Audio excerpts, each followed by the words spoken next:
Hello everybody and welcome to GTR24H Sprint Series highlights here from the Kyalami race. As you can see on the left hand side, it was Tim Marshall who took the pole this time from Tiziano Brioni, Leonard Tocchi in third with Alessio Pisquetto and Daniel Fromelt in fourth and fifth. And as you can see, of course, it was absolutely tipping it down at the start of this race. The first time we've seen rain all season long, but it finally came here in South Africa at Kyalami, and it was great to see because it really spiced up the action as the race got underway. Tim Marshall obviously leading everybody away down into turn number one, which was fairly clean actually at the front of the field, but if you just look in the background, it was Dan Long who eventually got turned around here. All Constantine is up, and there you can see in the background just about now the Porsche of Dan Long getting spun around. But here was the only casualty from lap one.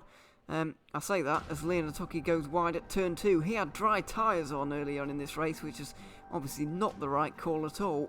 Going wide was Alessio Pisquetto as he started to slip and slide through the field just a little bit.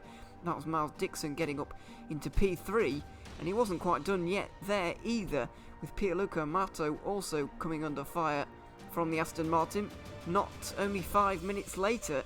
So Dixon was up into second position, which is a fantastic start from him, considering he started a lot further down on the grid. This was Johannes Weiss clipping a curb, or more like smacking a curb, going really sideways into the gravel there. This is on board with Sean Bennett as Michi Hoyer got a much better exit in his Aston Martin up the inside into this right-hander, kind of medium speed, but he was able to get that overtake done. Dan Long tried to follow him through in his Porsche, trying to recover from a bad start, but ended up clattering into Sean Bennett, and he would eventually give that position back to the MSB Racing Aston Martin, but that wouldn't stop him from trying a little bit later on. This was a little bit of a cleaner move as Bennett went a little bit wide through that medium speed left-hander, and then into the S's. Dan Long was able to get that move done, currently on board with his Porsche just 15 minutes into the race.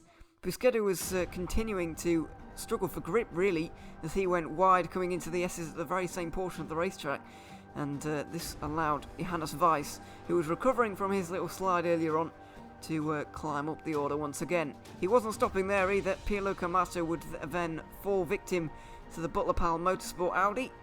The superior traction there was really no match for that Musto car, and he was up into third position. Here again, Michi Hoyer involved in the battles, as we can see. Alessio Pisquetto this was, about to change over to Primavera, getting overtaken there for fifth position, and he was still falling through the field. Pretty disastrous first stint for him, as Sean Bennett was able to get up into sixth position after he left behind Dan Long a little bit earlier on in the race.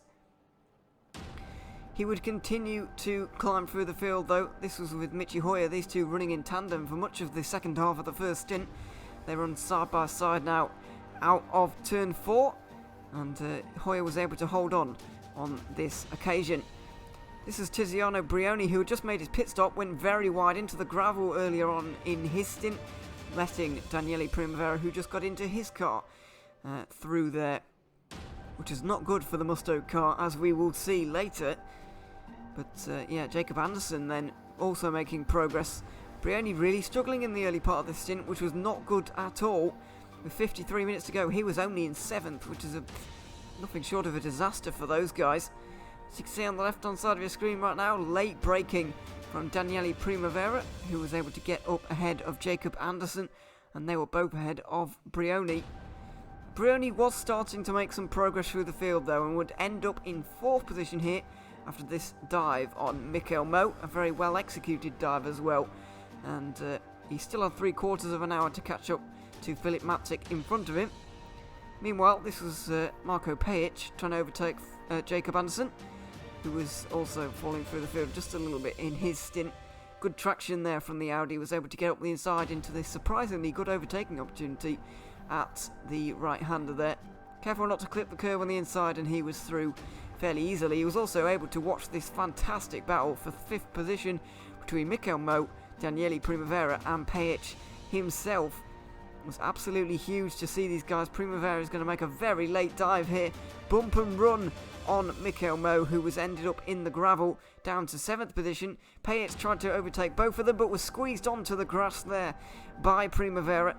And yeah, that was getting towards a naughty move there from the Italian. So he ended up letting Payet through to avoid a penalty. As you can see, running through the S's now. As they exit on the left-hand side, he's just going to let his foot off the gas just a little bit, and Payet is going to get through. A couple of laps later, he would let Lucas Schmidt, his teammate, through to be lapped. So there would only end up being 4 or 5 cars on the lead lap in the end. And yeah, so that allowed a little bit of daylight between Marco Payet and Daniele Primavera, allowing Payet to recover to 5th position after Otoki had such a disastrous start. As Primavera got overtaken by Mikhail Mo, he'd let him through, of course, and now Mo was trying to hold on to that position once again. Primavera was able to get up into 6th position though. This was the main entertainment throughout the final part of the race though.